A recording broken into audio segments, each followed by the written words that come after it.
You're listening to the Personal Development Through Martial Arts podcast, the podcast where the world's highest personal development experts and martial arts masters come together to empower and inspire you to become your strongest self and live the life that you truly want.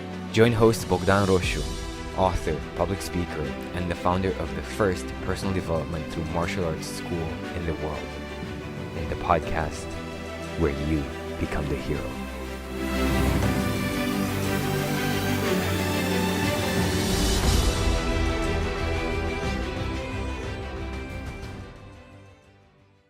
We're here with Ron and Kate McKnight, and I'm very excited because this is a first for the podcast because we're doing a three-way interview. And it's not just your typical three-way interview because these guys have built an amazing business together, helping entrepreneurs market themselves. How are you guys? I'm doing fantastic. Good. Yeah. Thanks for having us. You guys look good. Are you guys musicians? Did you quit your musician careers to become marketers? Exactly. I was formerly a rock star. Decided. That's too boring, right? Let me just get into marketing. Got tired of constantly traveling, touring the world and partying nonstop. So I thought marketing. That's understandable. Yeah. Most of our listeners right now are like, that totally makes sense. Guys, if you're listening to the interview right now, these guys have these three gorgeous guitars behind them on their wall. Yeah. So tell us a bit about yourselves. But yeah, we are guitarists, sort of. We noodle. We noodle around. Play every now and then. Yeah. Was that a career for you? Like, were you guys getting paid to sing, or is it just like a hobby that you guys enjoy? Yeah, it's always just been a hobby. Just we both separately, growing up, I guess, played music, and then when we got together, that was one of the first things we used to get together. Yeah, that's actually that's how we kind of started hanging out. We met in college, and then we were like, hey, let's play guitar together this weekend. Mm-hmm. We didn't stop hanging out every weekend after that. But yeah, I had like 2 concerts in my life. One of my parents' back deck was my first concert, and then a coffee shop, and like 10 people came. So I'm basically a rock star. Oh yeah, definitely. You just need the right 10 people to come to show up. It's true. That's very true. These weren't the right ones, but hypothetically speaking, they could have been. Right. So Ron told me, Kay, that you were actually the first one to jump into the world of marketing. How did that happen? Yeah, it was a longer process. I'm going to try to condense this down because it happened really probably over the course of 2 or 3 years. Mm-hmm. But it really started with copywriting for me. Mm-hmm. And even how I became a copywriter is kind of a story in and of itself. I was working at a animal shelter here in town. I tell people I was a professional poop scooper, which is pretty accurate. I spent the whole morning cleaning up the kennels and then the whole afternoon trying to get them homes. But, I always loved writing and knew that I didn't want to be scooping poop for the rest of my life. As much as I love dogs and I love cats, I love animals, but that wasn't my calling.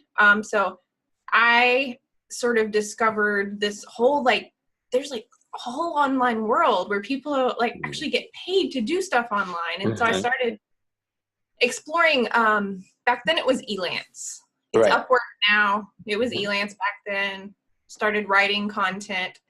Ended up doing that for a year and a half almost, and got picked up after that project. I was working on ended, which it allowed me to kind of get freedom from the shelter and quit that job and work from home full time. But after that ended, I got picked up by an agency, someone who just needed lots of ghost copywriters. I didn't know anything about sales copy at the time. I didn't realize what it was. For everybody who's listening in, and if you're not sure what we're talking about when we're saying copywriting, it basically means helping somebody sell or an idea, a product, or improving their brand through text mainly. Yeah. Exactly. Yeah. So it's like the persuasive words. If you're a copywriter, I joke around, it's like being a professional manipulator. Or or good. You can do it for good or evil. I choose to use it for good and sell good things that I think are really going to help people. But yeah, so I discovered that, fell in love with it. And the agency I was kind of working through, they actually paid for me to get certified as a digital marketer and go through a whole bunch of courses and certifications because I was hungry. I just wanted to learn more about it. And so that's how the whole transition kind of happened for me. I love that. What about you, Ron? Like, what was the turning point for you?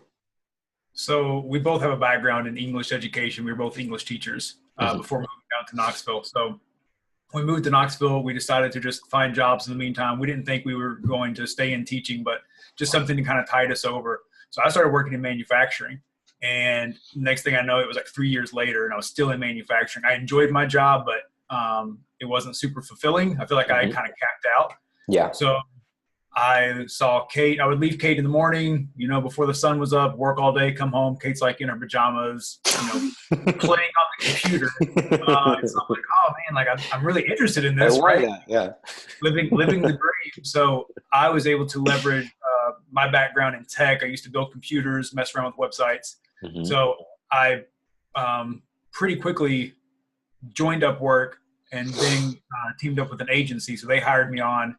And through them, I came on as a project manager and started learning more about WordPress, Facebook ads, started building funnels. Just a few years ago, got involved with like Unbounds, and ClickFunnels was pretty new at the time. Right. So I was able to just pretty quickly transition out of my full-time job into the online realm. But initially, was seeing Kate being able to do it and be successful, and like, okay, yeah, I want to do this too. So are you guys spending all of your days in pajamas now?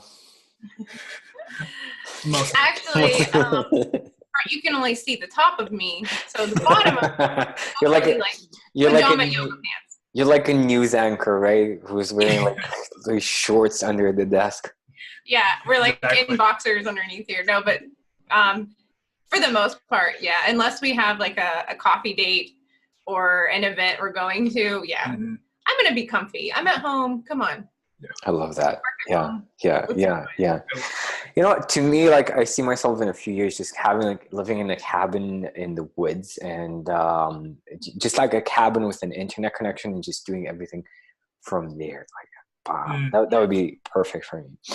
Awesome, guys. So let me just ask you, what do people get wrong when it comes to marketing, and what do people don't really understand when it comes to funnels, right? Like building a really, really effective online funnel that actually sells, right? Because everybody can make a ClickFunnels account today, right? But there's a lot of difference. There's a huge difference between actually having one that sells and one that's like, meh.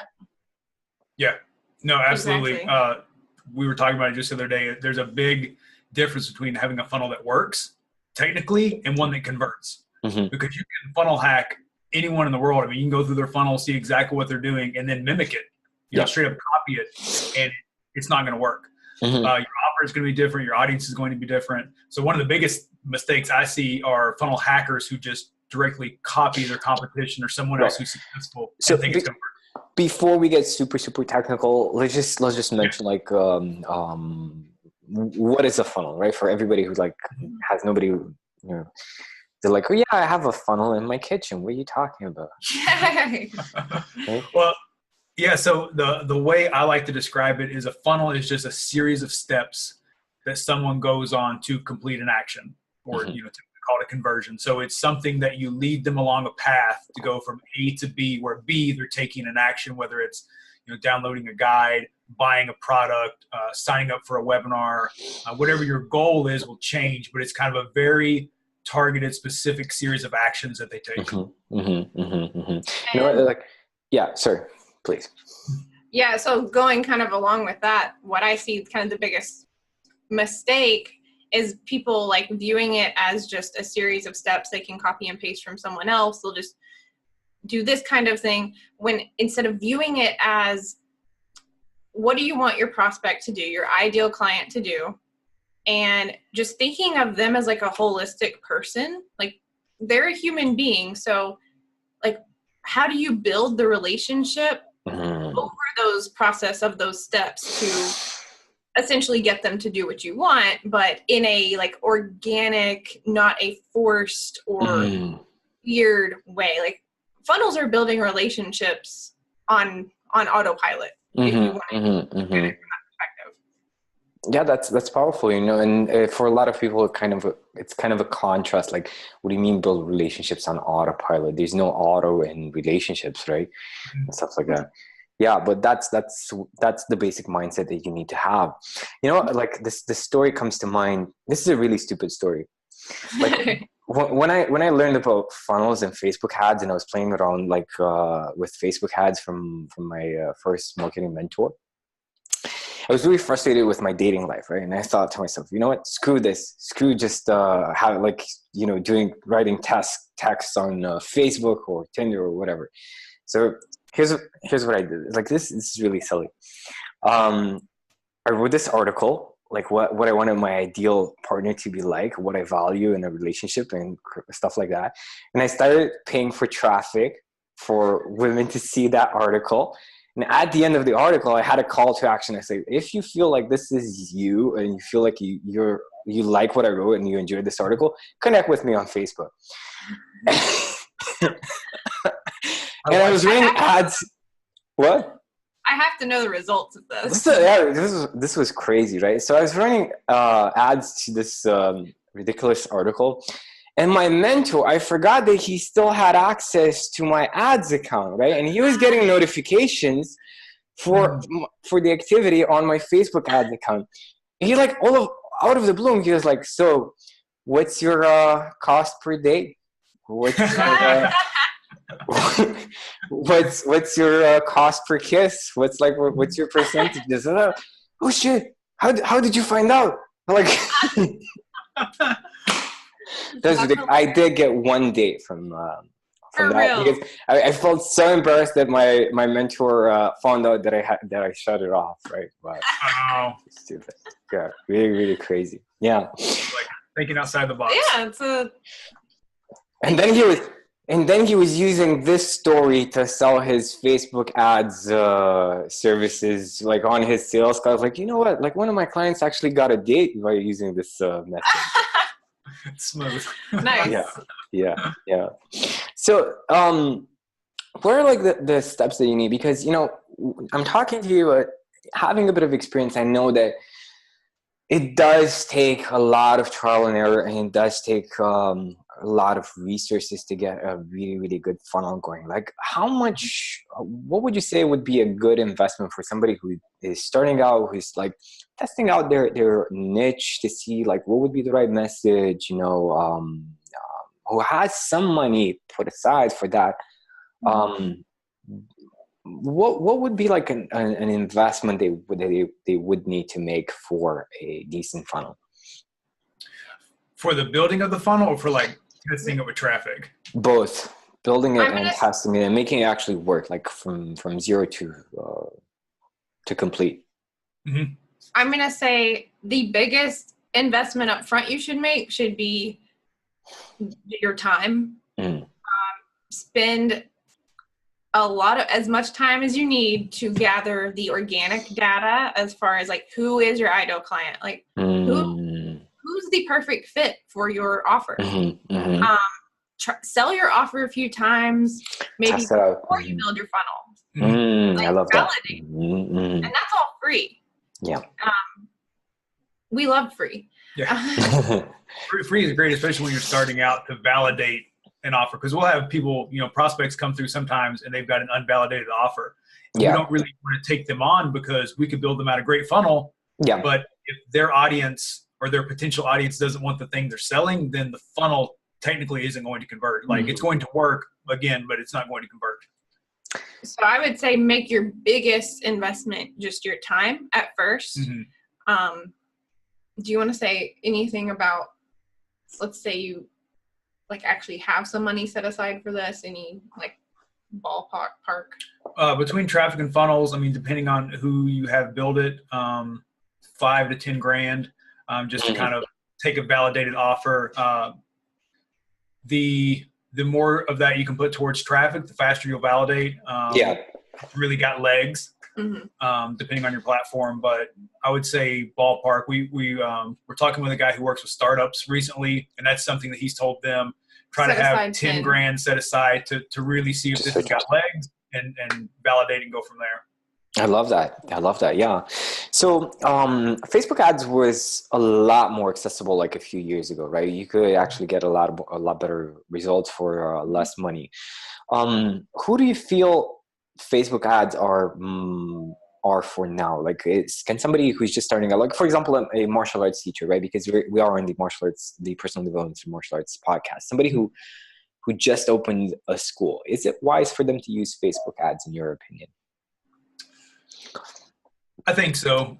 You're looking there at like a local lead generation. So it's going to be a little less competitive since you're in an area. There's a little bit less that can go wrong as opposed to someone who's trying to go national and they're doing interest targeting on top of, there's lots of little like tips and hacks and stuff. But if you can at least get your message out, even if it's at, $10 a day to, like in Knoxville, if I had a gym and I was trying to bring people in, whether it's pushing out content, super easy.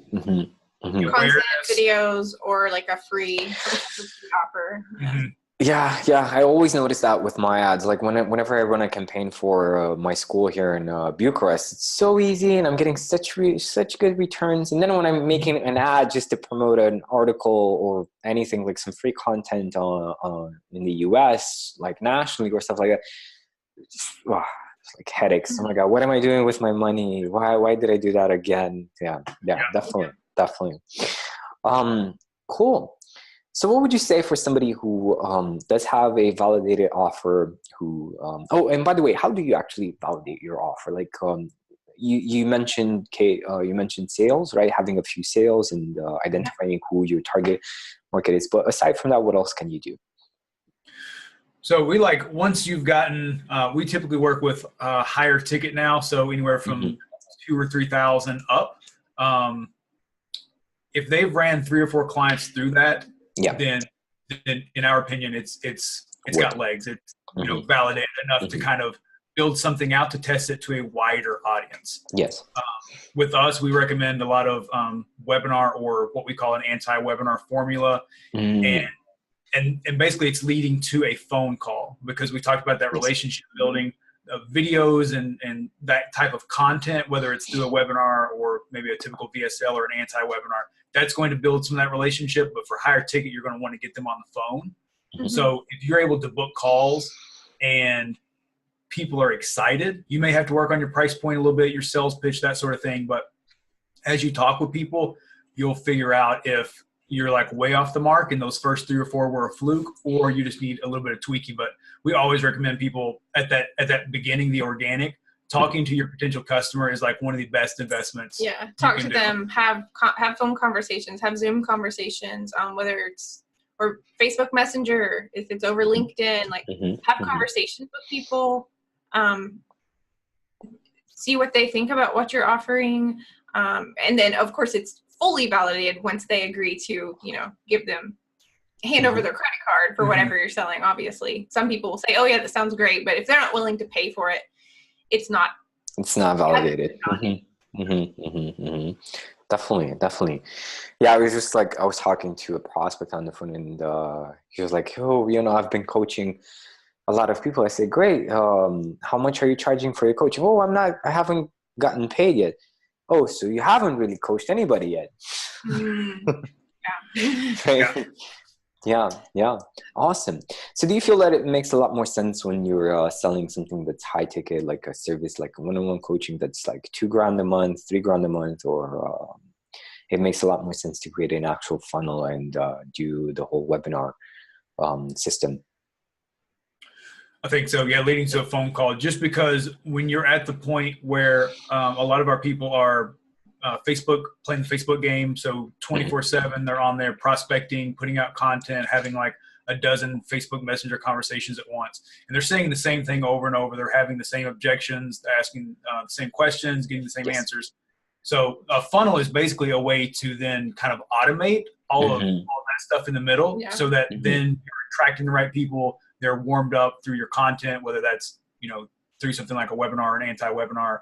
And then by the time you get them on the phone, you're having that conversation there, and it's a lot different than starting from scratch every single time and doing all of that manually. Hey, sorry to interrupt the interview. I'll let you get back to it in a moment. Let me just ask you, do you want more financial freedom in your business so that you have time for the important things in your life? Would you like to level up your business and become a black belt in business success? Let me help you. I will personally take a look at your business and show you exactly how you can make it more profitable so that you enjoy more financial freedom and more time with your loved ones. Get in touch with me over social media. Links are in the description. Send me a message with the text Business Breakthrough and we will schedule an appointment and you will get a free coaching session where I teach you exactly how to make your business more profitable without putting in more hours. And this is going to be only for the first 5 people who get in touch with me this week. So check the description, get in touch with me on social media, send me a message with the text Business Breakthrough, and let me help you take your business to the next level. I love that. I love that. Yeah.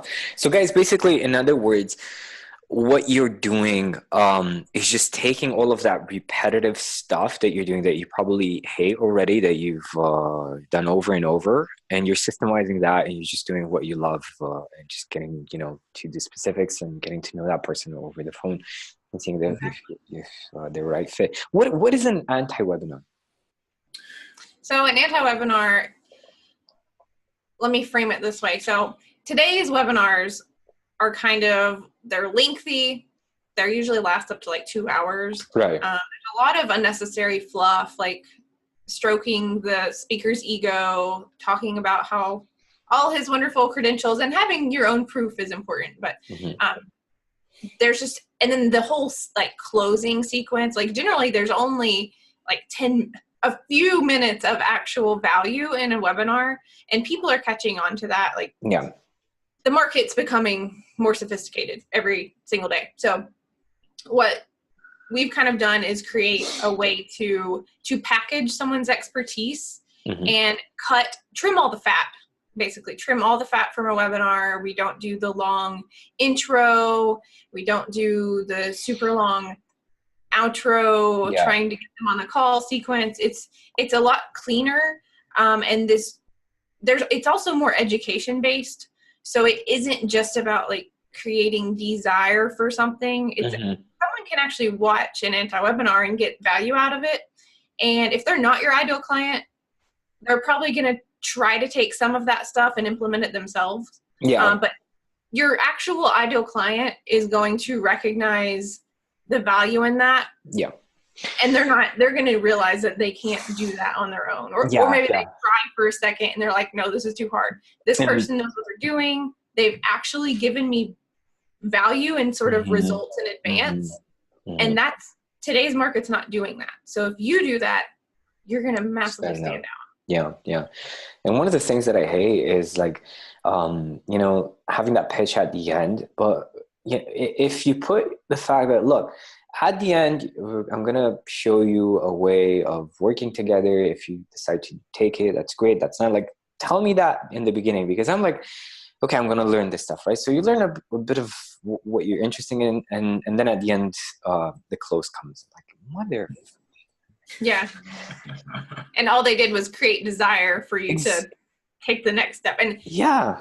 I get that. That's what marketing's all about. Like, I'm a copywriter. I realize that's the game you play, but at the same time that there's this, the market's changing. We don't have to play the same game and do things the way they've always been done. I think the market's smarter than that. Like, let's actually do something different, be innovative. I love, like, I don't know if you guys are familiar with Jason Capital's stuff. I interviewed him for the show. One of the things that I love about some of his videos, they're like pure pitch, right? That's like the beginning of the title, pure pitch. And then like, blah, blah, how to do, blah, blah, blah.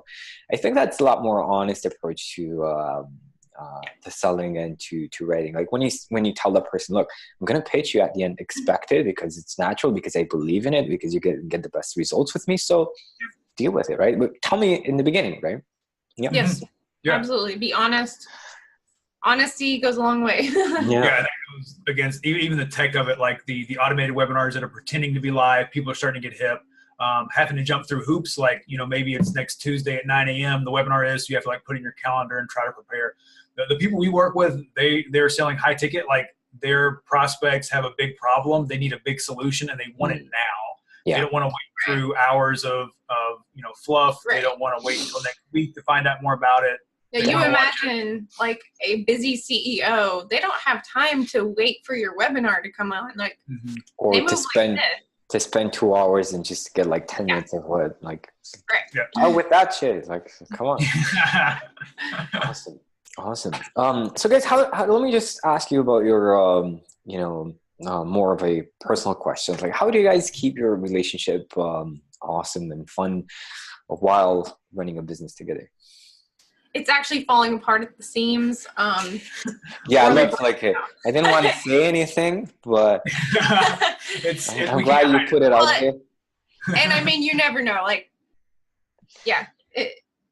That is true. And we do have an 8-month-old as well. So yes. That's like another wrinkle. She's here a lot. It is, she like, lives here. Yeah, sorry, I didn't mean to interrupt you. But it is a challenge. Like, we do not have a perfect business relationship. We don't have a perfect marriage. We're not perfect parents. I think everyone in the world can resonate with that. So we'll start with a disclaimer. But for us, I mean, a business relationship is a lot like a normal relationship, like communication and having shared goals. So if we're both working on stuff, we're going towards the same point.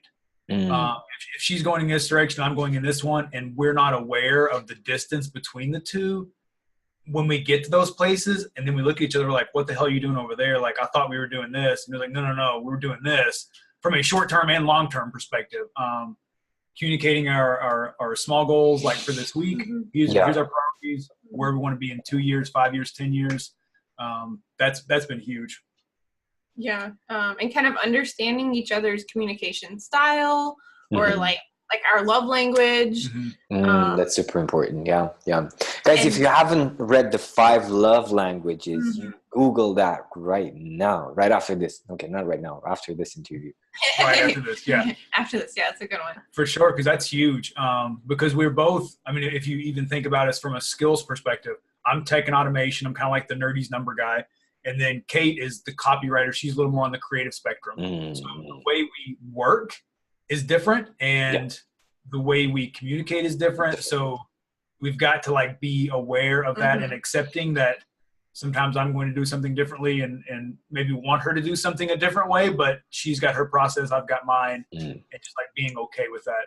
Yeah, and kind of helping each other. Like he recognizes my strengths, but also my weaknesses.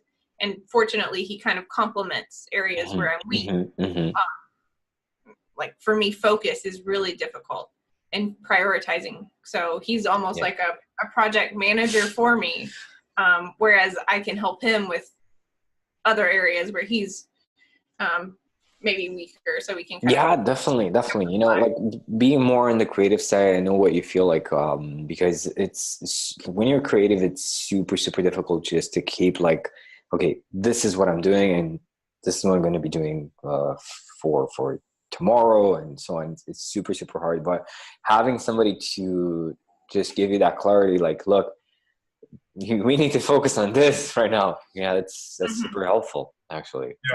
Yeah. Like knowing what our goals are. For something we try to do is kind of set out our goals together. And I think this is for any partnership, whether or not you're married, but have monthly goals, quarterly goals, yearly goals, and then weekly and daily goals and daily tasks to meet those goals. It's awesome. Finding the time to like step back and really evaluate that stuff. So we try to do this every so often with the baby. We haven't done it in a few months, but next week we're going on kind of like a 3-day retreat where it's like a digital detox. So it's basically like you mentioned, a cabin in the woods, but no electricity. We're just going to do a lot of hiking and reading and journaling and just like really trying to process everything and making sure that we're where we need to be mentally, be able to show up like we need to. It's funny because I did that last weekend. Like a friend invited us over to his cabin. Like no signal, no reception, no nothing. Yeah, and that was fun. That was fun. That's awesome. How did you feel at first? Did you feel like anxious at first? No, because it was like a cool group of people and we were just talking a lot of the time, and we went through the woods. I actually slept a lot.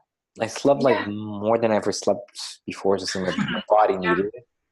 I think that shows like we don't rest. We don't take time enough to rest. Recharge. Our bodies are tired if we actually stop and listen to them. Yeah. It's like if you stop drinking coffee today, that usually happens to me. Like if I say, okay, I'm not going to be drinking coffee today, I am immediately like the next day I need sleep. Like my body's like, oh my God, finally. Yeah. Thank you. I can rest. Yeah. Exactly. Awesome. As I'm drinking my coffee. Yeah, I noticed you like picking up your coffee, and then when I said coffee, like, oh shit. Yeah. Oh. Like, Shamed. No, don't worry about it. I had like 4 cups of coffee today. So yeah. I got mine in too. I've had more, but don't judge me. I'm a mom. You can't judge me. Fuel for creativity. Awesome, guys. So who's your client? Who should get in touch with you listening to this podcast right now? So we work with a lot of online entrepreneurs, online specifically. So coaches, consultants, some service providers, basically anyone who's got that working business validated model that wants to get more time back to be able to focus on their genius zone, what they're really good at. Like you mentioned earlier, if they're constantly having to show up on Facebook and do all of that organic prospecting, like you'll never completely get away from that. But if that's your entire day, it's hard to, 1, show up for clients, 2, show up for family, friends, hobby, like, your outside life. So if they've got that and they're looking for that, then we can help them build a system that will automate kind of that in between, to where they're getting booked calls on their calendar with people who are interested, people who are already kind of pre-framed for what they want, and they're not having to spend all that time educating, going out and finding those people. Connecting with them, doing that whole thing. It takes so much energy just to get new clients through the door, and your current clients suffer. Yeah, exactly. If you're wearing all the hats, including the marketing hat, then that's time away from serving your clients and really stepping into your genius zone. Yeah. Awesome. So guys, if you do have a business and you want to get a bit more time and just have a bit more fun in your life instead of chasing people and talking to them about your business, your service, definitely get in touch with these guys. I'll post a link in the show notes. What is the best place to get in touch with you guys? You can check out our website, funnelrehabbers.com. And then we're both on Facebook at Funnel Rehabbers, Ron and Kate McKnight. We're pretty easy to find. Yeah. That's awesome. Yeah. Everybody has Google now, so just Google it. Yep. Google my name. Awesome, guys. So guys, thank you so much for being here and sharing your story and your wisdom. I had a lot of fun talking about it. Oh no, thanks for having us. This was a lot of fun. Yeah. Thanks, man. Yeah. Awesome. Hey, I actually almost forgot. If you guys have one question to ask our audience, what would that be? Ooh. That's a good question about a question. I don't know. The first thing I thought of, and this might get a little bit woo, but my word for the year is intentional. So because I'm having to spend a lot of time being more present, part of that has been the birth of my daughter, like really reevaluating things. So I would ask, are you living your best life, or are you living up to your potential? Because sometimes I think we get in autopilot, and we don't stop and we don't evaluate, and then years go by and we're like, how did I end up here? And it's because we never stopped and said, am I really happy? Am I fulfilled? If I'm not, what can I do to change it? Yeah. And it's funny because I was actually talking about it with my girlfriend last night. This idea of being more in the moment, being more present, right? Which is super easy to do. Like, for example, when you're training martial arts, it's so easy when you're in that space Oh, I forgot to ask you something else, but let me just go back to that. It's so easy to do it like when you're in the school, but you're like, you're coming home and like Facebook and then YouTube, and then you're like just sunken into all of this stuff. How do you guys manage that? How are you guys becoming more present? Mm-hmm. Do you want to answer? Do we answer? I know what you do, but yeah, tell them, because Okay. it's probably better than, I mean, since I'm already talking, I do have a morning formula that I really, really try to stick to. Right. Something I've more started in the last like 4 months. And so it includes, I've got kind of my own sort of vision board, digital vision board, if you will. I read my Bible, I journal. I fill my brain with good stuff before I start my day, with gratitude and all that, and really like check in with myself mentally. And I've got a book that I read. It's the 177 Mental Toughness Secrets of the World Class. So I read one page of that. 177. That is so specific. Yeah. I don't know how you arrived at it. And the core. Yeah. So when I'm through that, I'm just gonna start it over again, because it's like gold. It's great. So I love that. Yeah. And mine's like really similar. I just try and not get on. So we after this last digital detox, we got rid of phones in the bedroom. So we wake up to an alarm clock now, like one of those sunrise alarm clocks. And I try to put my phone in airplane mode at night. Yeah. And then I don't take it out of airplane mode until like a couple hours after I wake up the next day, so I can do my meditation, so I can journal, so I can read, and without email and Facebook notifications and like all that stuff crowding in, so I can be clear. I get you. I have a rooster in my bathroom. A rooster? Like the ones that's like cock-a-doodle, like No, I'm just playing. Whatever works. That's a great idea, actually. And my girlfriend's like, you're always on your phone, and I think that would be a better idea, just to leave the phone in the living room. Yeah. Just avoid the temptation altogether. Because if I have it by my bed, I'll wake up and I'm groggy, and I'll be like, oh, I need to get up, but let me just lay here for a minute and scroll. And it's like, automatically doing that. Like either you're overwhelmed, or you've got FOMO, or you're like seeing stuff that's upsetting you, and it's like it's 5:30 in the morning. Like I don't need to be stressed out immediately when I wake up. And I think it's like just take a cue from kids. They're always living in the moment. Like if we just stop and like look into our daughter's eyes, and she's just like chewing on something and just having a blast. Totally happy. I need to learn more from her. Definitely. I love that. And then I know that Ron is meditating on a regular basis. Right? Yes. Congrats for that, for 365 days of meditation. I just saw your post earlier on Facebook. Oh yeah, I hit a year today. I didn't think it was going to happen, but through the because I've kind of meditated on and off for the last couple of years, but I finally paid for the Headspace app, and I was like, okay, put my money where my mouth is. I have to do it now. I love that. Awesome. Guys, thank you again. And I'll see you guys. I'll keep in touch. Yeah, absolutely. Awesome. Thanks. Thank you. Guys, go ahead and connect with them and let us know.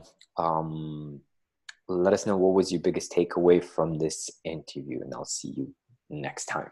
Hey, thank you so much for tuning into this episode. And if you're ready for more financial freedom, for more time to spend with your loved ones, or doing what you're really, really, really passionate about, send me a message over social media, connect with me, links are in the description, and I will give you a free business breakthrough session where I will show you exactly how you can make your business more profitable so that you live a happy and fulfilled life with your loved ones. I'll see you soon.